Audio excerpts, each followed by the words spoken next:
इन साथियों, स्वागत है आपका जॉब यूट्यूब चैनल पर आपके अपने परिवार में। आज हम लोग मैथ्स की एक और क्लास लेकर आए हैं। अगर वीडियो आपको पसंद आए तो लाइक करना, शेयर करना। तो चलते हैं अपने वीडियो की ओर। तो जो हमारा पहला क्वेश्चन है, पहला क्वेश्चन क्या कह रहा है कि कुछ व्यक्ति तथा समान संख्या में घोड़े कहीं जा रहे हैं। आधे व्यक्ति घोड़े की पीठ पर बैठे हैं और शेष व्यक्ति घोड़े के साथ पैदल चल रहे हैं। यदि जमीन पर कुल पैरों की संख्या 70 हो तो घोड़े कितने हैं? क्या कह रहा है? अच्छा, घोड़े और व्यक्ति जो हैं वो समान है। तो आप पता है क्या करो, घोड़े जो है, घोड़े वो कितने मान लो, x मान लो घोड़े हैं। अच्छा, व्यक्ति और घोड़े दोनों समान हैं, तो अगर घोड़े आपने x माने तो व्यक्ति भी कितने होने चाहिए, x, वो भी हो जाएंगे। अब उसने क्या कहा है कि पैदल चल रहे हैं और उसमें से आधे जो व्यक्ति हैं वो घोड़ों की पीठ पर बैठे हैं।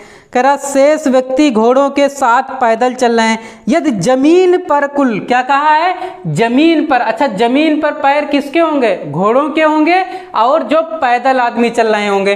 अच्छा, आदमी जो है वो आधे पैदल चल रहे हैं। आधे जो है मतलब x पूरे व्यक्ति थे, x/2 जो है ये पैदल चल रहे हैं। ठीक है, कैसे चल रहे हैं? पैदल चल रहे हैं। और ये जो x/2 जो बचे हैं वो कैसे चल रहे हैं? घोड़े की पीठ पर बैठ के चल रहे हैं। अच्छा, घोड़े जो हैं, अच्छा घोड़ों के कितने पैर होते हैं? 4 पैर होते हैं। तो घोड़े के कितने घोड़े हैं? x घोड़े हैं, तो कुल पैर कितने हो जाएगा? 4 गुणे x यानी 4x। अच्छा, व्यक्ति कितने पैदल चल रहे हैं? x/2 यानी x/2 जो व्यक्ति हैं वो पैदल चल रहे हैं। अच्छा, एक व्यक्ति के पैर कितने होते हैं? 2 होते हैं, तो 2 से इसमें गुणा कर दो। अच्छा, कुल मिला के पैर कितने हैं? कुल मिला के पैर हैं 70। और कुल मिला के 70 पैर हैं, तो ये क्या हो जाएगा? 2 से 2 कैंसिल, तो ये क्या हो जाएगा? x और 4x कितना हो जाएगा? 5x हो जाएगा। 5x बराबर कितना आ गया? 70 आ गया। तो 5 एकम 5, 5 एकम 5, 5 एकू 20। तो x का मान कितना आ गया भैया? 14 आ गया। अब x का मान 14 आ गया। हमसे पूछा क्या है? घोड़े कितने थे? तो घोड़े हमने कितने माने थे? x माने थे, तो घोड़े कितने आ गए भैया? 14 घोड़े आ गए। ठीक है। हमारा जो अगला प्रश्न है, कह रहा है यदि किसी कक्षा का पहला पीरियड 10:30 बजे प्रारंभ होता है तथा चौथा, ब्रैकेट में लिखा अंतिम पीरियड जो है 13:45। 13:45 मतलब 1:45 बजे समाप्त होता है। यदि प्रत्येक पीरियड की समयावधि एक समान हो तथा प्रत्येक पीरियड के अंत में 5 मिनट का विश्राम दिया गया हो तो प्रत्येक पीरियड की समयावधि कितनी है? अच्छा देखो, सुनो, पीरियड जो है वो 10:30 बजे स्टार्ट होता है। 10:30 बजे क्या हुआ? स्टार्ट हुआ। अच्छा, कह रहा चौथा पीरियड समाप्त कब हुआ है? मतलब अंतिम पीरियड वो कितने बजे समाप्त हुआ है? 13:45 पर। कितने बजे समाप्त हुआ है? यानी जो क्लास एंड हुआ है, लास्ट हुआ है, वो कितने बजे हुआ है? 13:45। अच्छा, टोटल जो है यहाँ से यहाँ तक कितने समय तक क्लास चली? भैया 13:45 से 10:30 घटा दो, और 13:45 से जब 10:30 घटाओगे तो कितना आ जाएगा? 45 से 30 गया, ये 15 हो जाएगा भैया। और यहाँ जो है 13 से 10 चला गया, कितना हो जाएगा? 3। यानी 3 घंटे 15 मिनट टोटल हो गया। और 3 घंटे 15 मिनट अगर क्लास चली है टोटल। अच्छा, ये देखो, पहला स्टार्ट हुआ कितने बजे? 10:30 बजे। अब ये दूसरा कितने बजे स्टार्ट होगा? एक तो ये दूसरा स्टार्ट होगा यहाँ पर, ठीक है। अच्छा, तीसरा जो है कहाँ स्टार्ट होगा? यहाँ स्टार्ट होगा। और चौथा कहाँ? मान लो यहाँ स्टार्ट हुआ। फिर चौथा एंड कहाँ हो गया? यहाँ, या यहाँ से अगर 5वां होता तो आगे स्टार्ट होता, 5वां है नहीं, तो यहाँ चौथा एंड हो गया। अब उसने कहा है कि बीच बीच में 5 मिनट का विश्राम लेते हैं। अच्छा, ये बताओ, जब पहला समाप्त हुआ, यहाँ दूसरा जब स्टार्ट होगा तब 5 मिनट का विश्राम लेंगे। और यहाँ जो है दूसरा जब खत्म होगा, तीसरा स्टार्ट होगा, तब यहाँ 5 मिनट का गैप होगा। ठीक है। अच्छा, यहाँ 5 मिनट का गैप होगा। लास्ट में जब खत्म हो जाएगा तब थोड़ी ना विश्राम होगा, तो उसका देखा नहीं जाएगा। तो कुल कितनी देर विश्राम हुआ? 5, 5, 10, 5, 15 मिनट। 15 मिनट का विश्राम हुआ, तो 3 घंटे हमारा 3 घंटे 15 मिनट था समय टोटल जो क्लास चली है, उसमें से 15 मिनट ये जो विश्राम वाला ये हटा दोगे तो कितने घंटे बचे भैया? 3 घंटे। और 3 घंटे का मतलब कितना होता है? 180 मिनट। 3 घंटे का मतलब क्या हो जाएगा? 180 मिनट। अब कितने पीरियड चले हैं? 4 पीरियड। इस 180 मिनट को 4 भागों में जब बांटोगे तो 4 से भाग कर दो, और 4 से भाग करोगे तो कितना हो जाएगा? 4 चक्कू 16, 2 बचा 4 पंचे 20। यानी जो एक पीरियड मतलब जो चलता है वो कितने मिनट चलता है? 45 मिनट। ठीक है। हमारा जो अगला प्रश्न दिया है, कह रहा एक फल विक्रेता कुल सेबों की संख्या का आधा तथा एक सेब पहले ग्राहक को, शेष का 1/3 तथा एक सेब दूसरे ग्राहक को, तथा शेष का 1/5 तथा एक सेब तीसरे ग्राहक को बेचता है। इसके बाद उसके पास 3 सेब बच जाते हैं। प्रारंभ में उसके पास कितने सेब थे? तो भैया प्रारंभ के से पूछा, इसको जो सबसे अच्छा तरीका है वो क्या है? ऑप्शन से करने का। और ऑप्शन हमारे उसने दिया है, एक दिया है, पहला ऑप्शन दिया है 15, दूसरा ऑप्शन दिया है 18, तीसरा ऑप्शन दिया है 20, और चौथा ऑप्शन जो दिया है वो कितना दिया है? 25 दिया है। ठीक है, 4 ये ऑप्शन दिए। उसके बाद अच्छा स्टार्ट में क्या करा? एक फल विक्रेता कुल सेबों की संख्या का आधा और एक सेब पहले ग्राहक को, मतलब पहले वाले ग्राहक को क्या करता है? जो आधे सेब जितने उसके पास थे उसका आधा प्लस एक एक्स्ट्रा सेब और डाल देता है बाद में। तो अच्छा देखो सुनो, मान लो अगर ऑप्शन 15 वाला सही होता तो 15 सेब अगर कुल उसके पास थे तो पहले वाले को आधे सेब पहले देगा ना, और जैसे ही 15 का आधा करोगे कितना आ जाएगा? 7.5। और क्या 7.5 सेब देगा किसी को? काट के थोड़ी ना देगा। तो ये वाला ऑप्शन नहीं होगा। और कौन सी विषम संख्या? जैसे 25 है और 25 का आधा कितना होता है? 12.5। अच्छा 12.5 तो काट के तो सेब देगा नहीं, तो वो ये दोनों ऑप्शन हमने कैंसिल कर दिए। अगला जो बी ऑप्शन है वो क्या कह रहा? 18 सेब। अच्छा 18 सेब जब लोगे तो 18 पहले वाले ग्राहक को क्या किया है? आधे दिया है, और आधे दिया है तो कितने दे दिया? 9 दे दिया। अब प्लस कह रहा एक सेब एक्स्ट्रा दे दिया, और एक्स्ट्रा दे दिया तो भैया सेब कितने? 9 सेब आधे हुए प्लस एक और, तो 10 सेब दे दिया। अच्छा शेष कितने बचे? शेष जो सेब बचे भैया 18 सेब उसके पास थे मान लो, और 10 सेब अगर दे दिया तो बचे कितने? 8 सेब। तो दूसरे वाले को क्या कह रहा है? शेष का 1/3। क्या कह रहा है? शेष का 1/3 प्लस एक सेब दूसरे वाले को। अच्छा 1/3 का मतलब क्या? 8/3। इसमें भी पॉइंट में आ जाएगा क्या? काट के देगा सेब? तो काट के नहीं देगा तो भैया 18 भी नहीं होगा। हमारा जो ऑप्शन कौन सा बचा? 20। तो आप एग्जाम में इसको लगा सकते हो। बाकी देखने के लिए आप देख लो, पहले वाले को मान लो 20 सेब उसके पास कुल थे, तो 20 का आधा, और 20 का आधा कितना हो जाएगा? 10 हो जाएगा, और प्लस एक सेब और दे देगा, और एक सेब और दे देगा तो टोटल उसको कितने देगा? 11 सेब देगा। अच्छा दूसरे वाले को क्या करेगा? 20 सेब उसके पास थे, 11 तो पहले वाले को दे दिया, बचे उसके पास कितने? 9 सेब बचे, और 9 का कह रहा तिहाई, तो 9 का 1/3 कितना होता है? 3 हो जाएगा, और प्लस एक सेब और दे दिया, और एक सेब दे दिया तो कितने हो गए? 4 सेब हो गए। अच्छा तीसरे वाले ग्राहक को क्या किया है? अच्छा 4 सेब तो उसने दे दिए, बचे कितने? 9 सेब यहाँ बचे थे, 4 उसको दूसरे वाले को दे दिया, बचे कितने? 5।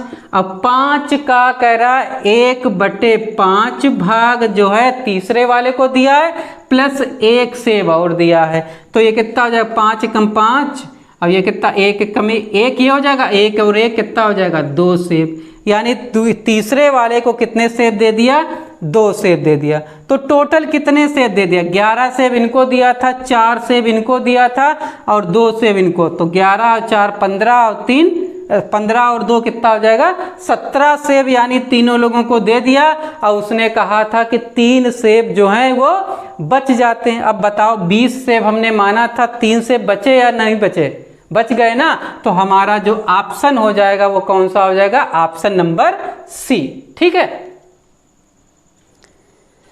हमारा जो अगला प्रश्न है कह रहा, एक विद्यार्थी को किसी संख्या को 27 से गुणा करने को कहा गया। त्रुटि बस उसने इसे 72 से गुणा कर दिया। यह उत्तर सही उत्तर से 405 अधिक है। तो जिस संख्या को गुणा करने को कहा गया वह संख्या कौन सी है।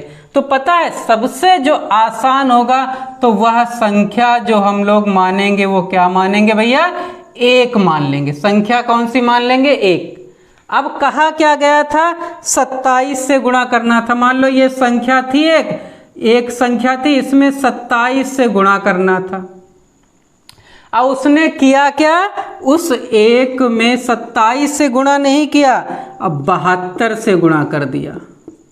तब हुआ क्या, सही उत्तर से कितना अधिक आ गया, 405 अधिक है। तो मतलब सही उत्तर से 405 अधिक है, यानी इन दोनों का डिफरेंस जो है वो कितना आ गया, 405 आ गया। मतलब 27 से गुणा करना था, 72 से गुणा कर दिया, तो उसको कितना नुकसान हो गया, 405 का।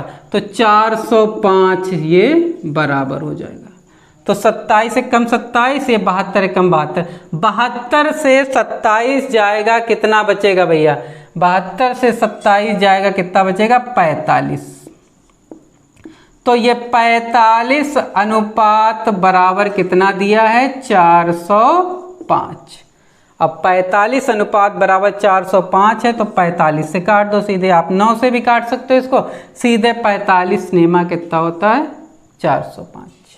तो 1 बराबर किसके आ गया, 9 के आ गया। तो हमारी जो संख्या हमने क्या मानी थी, 1 मानी थी। तो हमारा जो आंसर आएगा वो क्या आएगा, 9 ही तो आएगा भैया। ठीक है। अगला प्रश्न हमारा कह रहा 20 मीटर लंबे तार को इस प्रकार 2 भागों में विभक्त किया गया है कि एक भाग की लंबाई दूसरे भाग की लंबाई का 2/3 गुनी है। तो लंबे टुकड़े की लंबाई कितनी है, क्या कह रहा है, एक भाग जो है दूसरे भाग का 2/3 है। क्या कह रहा है, एक भाग जो है दूसरे का 2/3 है। किसका, दूसरे वाले का 2/3 है। तो दूसरा वाला भाग मान लो 3 और पहला वाला भाग मान लो कितना, 2। और दोनों का कुल तार कितना है, 20 मीटर। अच्छा 3 और 2 5, कितना हो जाएगा, 5। तो 5 अनुपात बराबर भैया कितना दिया है, 20 मीटर। 5 अनुपात बराबर कितना दिया है, 20 मीटर। तो 5 कम 5, 5 चक्कू 20। तो 1 बराबर किसके आ जाएगा, 4 मीटर के। और 1 बराबर 4 मीटर के। हमसे पूछा क्या है, कह रहा लंबे टुकड़े की लंबाई। अच्छा इन दोनों में लंबा कौन होगा, जो 3 है वही लंबा होगा। तो 1 बराबर 4 के, तो 3 बराबर किसके हो जाएगा, 4 तिया 12 मीटर। कितना आ जाएगा भैया, 12 मीटर। ठीक है। हमारा जो अगला प्रश्न कह रहा है क्या कह रहा है, 1/√3 + 4 √4 प्लस 1/√4 + √5 प्लस 1/√5 + √6 प्लस 1/√6 + √7 का मान क्या होगा। तो आप क्या करोगे, देखो बहुत सारे लोग देखते होंगे कि कैसे पढ़ाते, मार तो इसको तोड़ेंगे, इधर उधर करेंगे। आपको कुछ नहीं करना, आपको सिर्फ इतना करना, ऊपर वाले सारे जोड़ लो। और ऊपर वाले जोड़ोगे कितना हो जाएगा, 1 और 1 2, 2 और 1 3, 3 और 1 4। इसको कहाँ रखोगे, ऊपर। ऊपर वाला जोड़ के ऊपर रख दोगे। और नीचे वाले में क्या करना है, पहली संख्या लेनी है और लास्ट संख्या लेनी है। अब इन दोनों में से जो बड़ी हो उसको पहले ले लो, तो क्या हो जाएगा √7 ले लो, और प्लस लगा है ना तो प्लस लगा भैया √3 ले लो।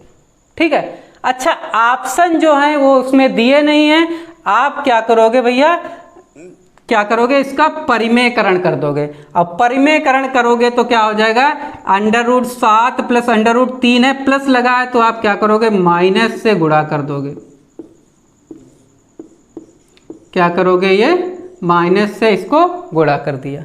अब क्या हुआ देखो, नीचे क्या बन गया a plus B, a minus B बन गया, तो ये क्या हो जाएगा 4 गुणे √7 माइनस √3, और ये क्या हो जाएगा a² माइनस b²।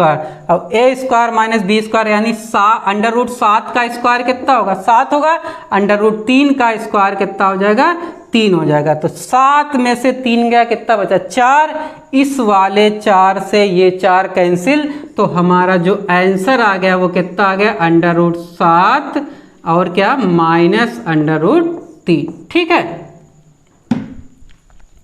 इसमें क्या करना, एक सवाल दिया है, कह रहा 1/1 plus √2 plus 1/√2 plus √3 plus 1/√3 plus √4 plus dot dot dot plus 1/√99 plus √100, ये दिया है क्वेश्चन। अब इसको भी देखते ही सॉल्व हो जाएगा। कैसे सॉल्व होगा, हमें जो पिछला वाला सवाल था सेम वैसे करना है, ऊपर वाले जोड़ लेना। अच्छा ऊपर वाले कैसे जोड़ोगे, यहाँ तो डॉट डॉट डॉट लगा है, तो कैसे भैया जोड़ोगे, आप यहाँ देखो, यहाँ जो है कितने पद ये हो सकते हैं, देखो एक पद ये, एक पद ये, एक पद, कैसे पता चलेगा, देखो 1 से स्टार्ट हुआ, 1 2 3 4 5 6, ऐसे यहाँ कितने तक गया है 99 तक गया, तो ऊपर भी 99 होंगे। तो 99 बार अगर 1 1 को लोगे तो कितना योग आएगा भैया 99 ही तो आएगा। ठीक है, ले लिया। अब क्या करना है, यहाँ पहली संख्या ले लेनी है 1 और ये आखिरी संख्या ले लेनी है √100। तो ये काहे का है प्लस का है, तो ले लो √100। ये क्या हो जाएगा, तो 99/1 प्लस ये कितना 100 का वर्गमूल कितना होता है 10, 10 और 1 11। अब इस 11 से 11 ने 99 कितना आ जाएगा भैया 9 आ जाएगा। ठीक है।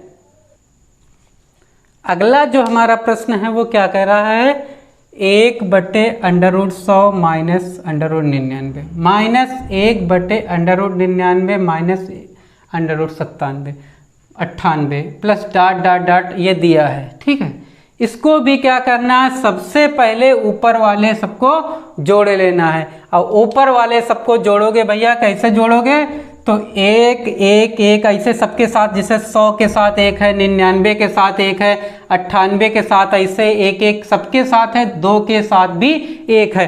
तो 100 से लेकर 2 तक सबके साथ 1 1 है, यानी 99 बार इसमें भी 1 1 आया है, तो 99 बार 1 1 आया है, तो 99 बार 1 1 कितना हो जाएगा 99 हो जाएगा। और क्या करना है, यहाँ पहली संख्या लेनी है। पहली संख्या क्या है √100। अब √100 का वर्गमूल कितना हो जाएगा भैया, 100 का वर्गमूल कितना हो जाएगा भैया 10 हो जाएगा। और यहाँ क्या है माइनस का 1, तो माइनस का 1 ले लो। ठीक है, अब ये क्या हो जाएगा 99/10 में से 1 गया, कितना बचा 9, और 9 से 11 बार जाएगा, तो इसका आंसर जो आ जाएगा वो कितना आ जाएगा भैया 11 आ जाएगा। ठीक है। अगला प्रश्न हमारा है, क्या कह रहा है, एक चुनाव में 2 उम्मीदवार थे, इनमें से 75% मतदाताओं ने अपने मताधिकार का प्रयोग किया तथा इनमें से 2% मतों को अवैध घोषित कर दिया गया। तो एक उम्मीदवार ने 9,261 मत प्राप्त किए, जो वैध मतों का 75% थे। मतदाता सूची में कुल कितने मतदाता थे। मान लो मतदाता सूची में कुल कितने लोग थे, x लोग थे। ठीक है, अब उसने कहा क्या है, इनमें से 75% मतदाताओं ने अपने मताधिकार का प्रयोग किया। तो x का कितना 75%। अब 75% का मतलब क्या, 75/100। इतने लोग मत डाले हैं, उसमें से क्या कह रहा, 2% मत जो है अवैध हो गया। अच्छा 2% मत अवैध हो गया तो वैध कितना रहा होगा, 100% होता है कोई भी चीज, तो अगर 2% इनवैलिड हो गया तो बचा कितना, 98% सही होगा वोट। तो ये जो जितना डाला गया था उसका 98% निकाल दिया, ये क्या हो गया, वैध मत आ गए। अब इसमें से जो जीता है उसको कितने मिले हैं, 75% मत मिले हैं। उसको कितने मत मिले हैं, 75%। अब 75% का मतलब क्या हो जाएगा, 75/100। अब ये बराबर उसको कितने मिले हैं, 9261। कितना मिला भैया, 9261। ये क्या हो जाएगा, 25 तिया 75, 25 चक्कू 100, 25 तिया 75, 25 चक्कू 100। यहाँ से 2 से काटोगे ये कितना आ जाएगा, 49 आ जाएगा। 2 से काटोगे ये कितना आ जाएगा, 50 आ जाएगा। ठीक है, अब इसको 7 से काट दो, 7 सत्ते 49, इसको 7 से काटो, 7 एकम 7, 2 बचा, 7 तिया 21, 1 बचा, 7 दूनी 14, 7 तिया 21। फिर 3 से इसको काट दो, 3 चक्कू 12, 1 बचा, 3 चक्कू 12, 1। अब ये देखो 7 तिया 21, 7 तिया 21। अब 21 और 21 की गुणा भैया कितनी होती, 441। 21 की गुणा कितनी होती, 441। इससे इधर से इसको काट दिया। ठीक है, अब नीचे जो है गुणा कर दो, 4 चक्कू 16, 16 पंचे 80। अब ये कहाँ चला जाएगा ऊपर, तो ये कितना हो जाएगा, 21 गुणे ये 800 हो जाएगा। और 21 गुणे 800 कितना हो जाएगा, 2 जीरो पहले लगा दो, 8 एकम 8, 8 दूनी 16, 16,800 आ जाएगा भैया। ठीक है, अगला प्रश्न कह रहा है, एक शहर में टैक्सी के किराए में कुछ निश्चित अचर राशि तथा तय राशि गई दूरी के लिए देय धन सम्मिलित है। तय की गई दूरी के लिए देय धन सम्मिलित है। 16 किलोमीटर दूरी तय करने पर कुल 156 रुपये देने पड़ते हैं तथा 24 किलोमीटर की दूरी तय करने पर कुल 204 रुपये देने पड़ते हैं। तो 30 किलोमीटर की दूरी तय करने पर उसे कितने रुपए देने होंगे। तो क्या भैया देखो सुनो, एक फिक्स्ड राशि दी जाती है, उस टैक्सी वाले को मान लो x रुपए जो है उसको देना ही है, प्लस जो है हर किलोमीटर के हिसाब से मान लो y रुपए अगर देना है तो 16 किलोमीटर का कितना देना होगा, 16y। इतना रुपया ये कुल मिला के कितना दिया है 16 किलोमीटर का, 156 रुपये। ये तो समीकरण 1 बन गया। उसके बाद कह रहा अगर वो 24 किलोमीटर की दूरी तय करें, और 24 किलोमीटर की दूरी तय करेगा तब भी x रुपये तो वो फिक्स वाला देना ही होगा, और प्लस 24 किलोमीटर के हिसाब से कितना है, 24y हो जाएगा। 1 किलोमीटर का y देना होता तो 24 का 24y देना होगा। ये कुल मिला के उसको कितना देना होता है, 204 रुपये। दोनों समीकरण को हल कर लो भैया, माइनस माइनस माइनस, x से x कैंसिल, और 16 से 24 गया, कितना बचा, माइनस का 8y। अब ये बराबर क्या हो जाएगा, 156 से 204 जब जाएगा तो कितना बचेगा भैया, 204 से सीधे 156 घटा तो माइनस का आ जाएगा, और 204 से 156 जब जाएगा कितना बचेगा भैया, 150 इससे घटा दो 54, और ये 48। ठीक है, कितना बच्चा, अच्छा माइनस से माइनस कैंसिल, 6 कम 8 से काट दो, 8 एकम 8, 8 छंग 48, कितना आ जाएगा 6। तो y का मान कितना आ गया, 6 आ गया। अच्छा इस y का मान रखे, पहले x का मान निकालो। अब x का मान निकालने के लिए क्या करोगे, कहीं रख दो, यहीं रख दो। अच्छा x प्लस 16 गुणे 6 बराबर कितना हो जाएगा, 156, और ये x बराबर कितना, 16 छक्का 96, 96 उधर जाएगा, माइनस का हो जाएगा भैया, 156 से 96 गया, कितना बचा, 60। यानी 60 रुपये जो है वो फिक्स देना होगा, प्लस प्रति किलोमीटर उसको 6 रुपये देना होगा। अच्छा, कितने किलोमीटर जा रहा है वो? 30 किलोमीटर। तो 30 किलोमीटर का पूछा है, कितना देना होगा? तो 30 किलोमीटर का भैया 60 रुपये, तो ये फिक्स वाला देना है, प्लस 30 किलोमीटर का 6 रुपये के हिसाब से कितना हो जाएगा भैया? 6 18, 180, 180 और 60 कितना हो जाएगा भैया? 240 रुपये। कितना हो जाएगा भैया? 240 रुपये। ठीक है।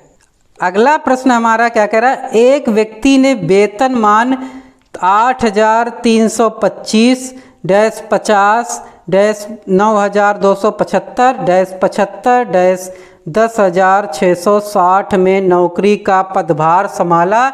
23 वर्ष उपरांत उसका वेतन कितना होगा? कितने में भैया संभाला है? 8325 डैश कितना? 50 डैश 9,275 और ये डैश हो जाएगा 75 और डैश कितना हो जाएगा? 10,680।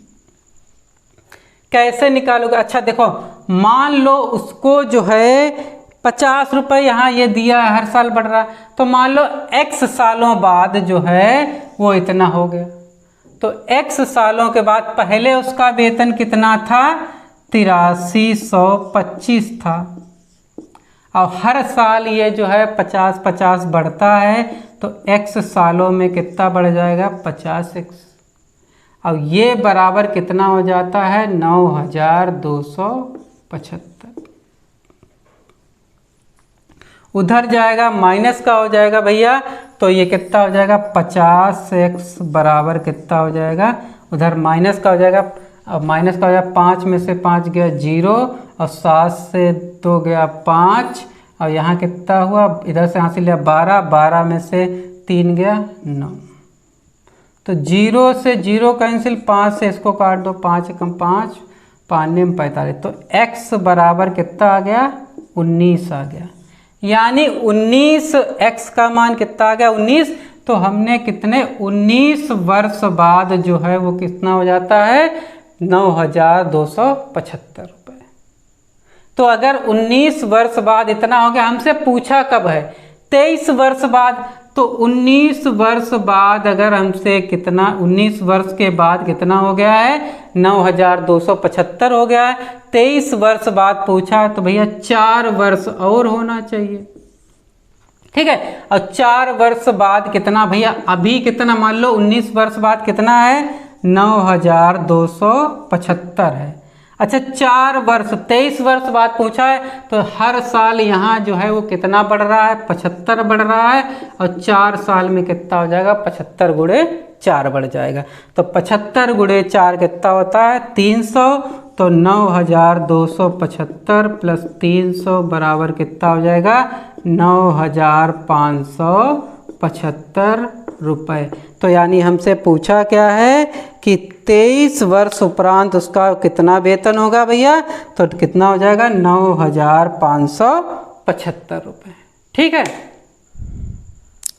अगला प्रश्न हमारा कह रहा है, किसी परीक्षा में 4 छात्रों ABCD में से A को B से 10% कम अंक मिले, B को C से 25% अधिक मिले और C को D से 20% कम अंक मिले। यदि A को 360 अंक मिले हों तो पूर्णांक 500 हो, तो ज्ञात कीजिए D ने कितने प्रतिशत अंक प्राप्त किए। तो कौन कौन है भैया? A है, B है, C है और D है। तो हम लोग पीछे से चलेंगे। अब पीछे से चलोगे, D को मान लो 100 अंक मिलते हैं। D को कितने मान लोगे? 100।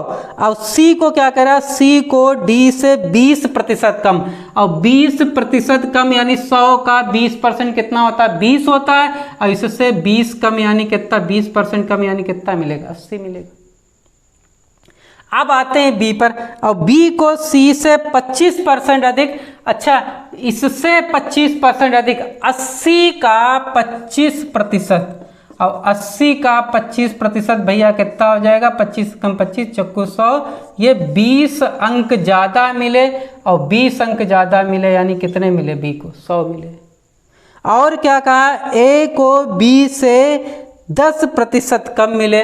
अच्छा 100 से 10% कम यानी कितने मिले, 90 मिले उसको। अच्छा ए को कितने अंक मिले हैं, रियल में जो अंक मिले हैं वो कितने मिले हैं, 360, यानी 90 बराबर किसके है, 360 के। तो आप काट दो, 0 से 0 कैंसिल, 9 एक कम 9, 9 चौक 36। तो 1 बराबर कितना आ गया, 4 के, और 1 बराबर 4 के, तो 100 बराबर किसके हो जाएगा, 400 के। तो यानी डी को कितने अंक मिले होंगे, 400 अंक मिले होंगे। लेकिन हमसे पूछा क्या है, हमसे पूछा है कि डी को कितने प्रतिशत अंक मिले, डी को भैया कितने प्रतिशत अंक मिले। अच्छा अंक कितने मिले हैं, 400। अब पूर्णांक कितना था, 500 का पूर्णांक था, तो बटे में 500। अब प्रतिशत बनाने के लिए क्या करोगे, 100 से गुणा। तो 100 एक कम 100, 100 पंचे 500, 5 से काट दो, 5 अट्ठे 40। कितने परसेंट भैया डी को अंक मिले हैं, 80% मिले हैं। ठीक है, अगला प्रश्न हमारा कह रहा है कि 5 परिणामों का औसत 46 है और पहले 4 का 45 है, तो 5वां परिणाम क्या होगा। तो भैया ये तो बहुत आसान है, 5वां परिणाम हमसे पूछा है, 5वां क्या करोगे। अच्छा पांचों का परिणामों का औसत कितना है, जो पांचों परिणामों का औसत हो उसमें से 4 परिणामों के औसत को घटा दोगे तो वही क्या हो जाएगा, 5वां वाला हो जाएगा। तो 5 परिणामों का औसत कितना है, 46 है, उसमें से 4 परिणामों का औसत, और 4 परिणामों का औसत कितना है, 45 है, उसको घटा दोगे तो 46 को 5 से गुणा करोगे कितना हो जाएगा। भैया देखो 5 से अगर किसी को गुणा करना है तो क्या करोगे, उसका आधा करके 0 बढ़ा दो। तो 46 का आधा कितना होता है, 23 होता है, और 23 में एक 0 बढ़ा दो, ये कितना हो जाएगी। अब 45 चक्कू कितना होता है, 180। तो 230 से 180 चला जाएगा, कितना बचेगा, 50। तो हमारा जो 5वां परिणाम जो है वो कितना हो जाएगा, 50 हो जाएगा। ठीक है, अगला क्या कह रहा है, कह रहा है दर्शन ने प्रारंभिक परीक्षा में 1200 के अधिकतम अंक के साथ 85% और मुख्य परीक्षा में 800 के अधिकतम अंक के साथ 70% अंक प्राप्त किए। कह रहा यदि परिणाम दोनों परीक्षाओं के संयुक्त प्रतिशत पर आधारित है तो संयुक्त प्रतिशत है।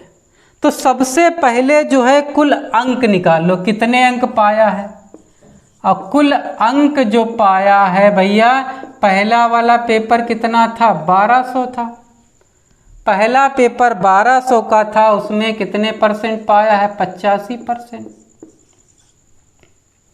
अगला वाला पेपर कितने का है, 800 का, उसमें कितना पाया है भैया, 70%।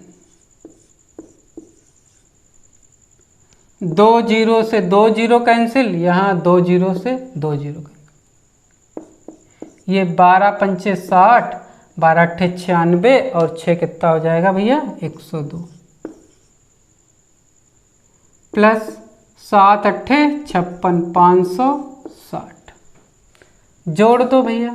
अब 560 और ये जुड़ेगा तो 60 और 20 80 हो जाएगा, और 10 और 5 1580। अब 1500 प्रतिशत हमसे पूछा है, कितने अंक पाया है कुल, 1580।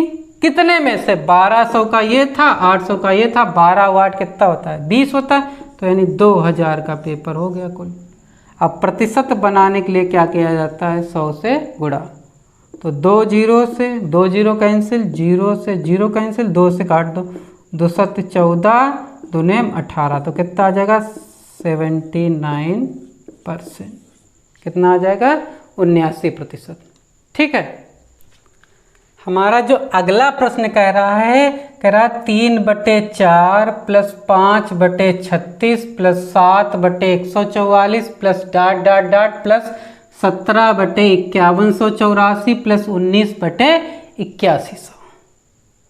अब इसको करने के लिए आप क्या करोगे, देखो कुछ नहीं करना, इस 4 के फैक्टर करो, और 4 के भैया कौन कौन हो जाएंगे, 1 × 4। तो ये जो 4 आया इसको लेके इसकी करो, तो 4 तो ले ही लो, और 4 × 9, 4 ने 36। देखो यहाँ एक चीज़ और दिख रही होगी, 4 में से 1 गया 3, 9 में से 4 गया 5। अब देखो यहाँ, देखो यहाँ ये 9 लोग हैं और 9 लोग हैं भैया, तो कितना हो जाएगा, 7 और बढ़ा के यानी 16, 16 नेमा कितना होता है 144। अब लास्ट वाले का फैक्टर कर लो, और लास्ट वाले ये क्या है 81 × 100। भैया देख लो 100 में से 81 क्या 19 से थोकते हैं, बाकी इसको करने की जरूरत नहीं। अब आपको जो अभी थोड़ी देर पहले एक तरीका बताया था, हमने कहा था ऊपर वाले सबको जोड़ लो और बटे में क्या करो, पहली संख्या और गुणे आखिरी संख्या। अगर प्लस होता तो प्लस ले लेते, माइनस होता माइनस लेते, पीछे आप देखे होंगे। तो अब अच्छा, उसमें तो आसानी से था, 1 1 1 1 होता था, हम लोग आसानी से देख लेते थे, जोड़ देते थे। इसमें क्या है 3 5 7 9 ऐसे करके। अब या तो आप ऐसे सबको लेके जोड़ते घूमो, वो तो फिर फायदा क्या हुआ शॉर्ट ट्रिक का। तो आपको करना क्या है, तो कुल योग क्या होता, कुल योग भैया होता है औसत गुणे कुल संख्या। औसत गुणे संख्या ही तो कुल योग होता है। तो 3 + 5 + 7 + डॉट डॉट डॉट + 17 + 19 का मान क्या होगा भैया, देखो हमें क्या करना, औसत। औसत कैसे निकलता है, तो 3 पहली संख्या, देखो इनका गैप जो है बराबर है, तो औसत कैसे निकालोगे, पहली संख्या प्लस आखिरी संख्या बटे 2। तो पहली संख्या कितनी है 3 है, ये कितना है 19 है, अंतिम संख्या बटे 2, तो 22/2 कितना हो जाएगा 11। औसत कितना हो गया 11।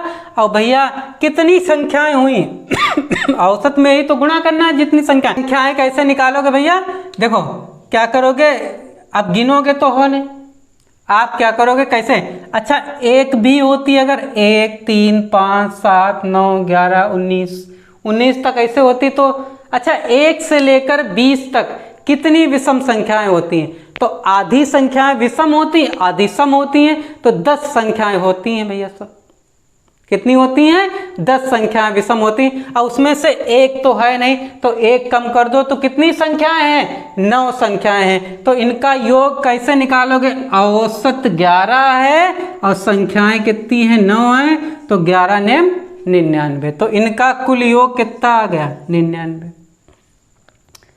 बटे में कितना हो जाएगा, पहली संख्या ये है और आखिरी संख्या क्या है 100 है, तो ये भैया 100। तो इसका जो आंसर हो जाएगा वो कितना हो जाएगा 99/100। अगर ये तरीका आपको पसंद आया हो तो चैनल को लाइक कर देना, ठीक है, शेयर करते रहना। आप कमेंट करके बताओ कि कैसी ट्रिक है।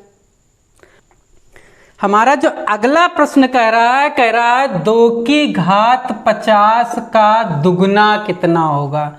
तो 2 की घात 50 का दुगना, तो आपको ऑप्शन बहुत सारे दे देता है। एक ऑप्शन दे देगा 2 की घात 100, तो आप देखें 50 दूनी 100, 2 की घात 100 लगा दिए, गलत हो जाएगा भैया।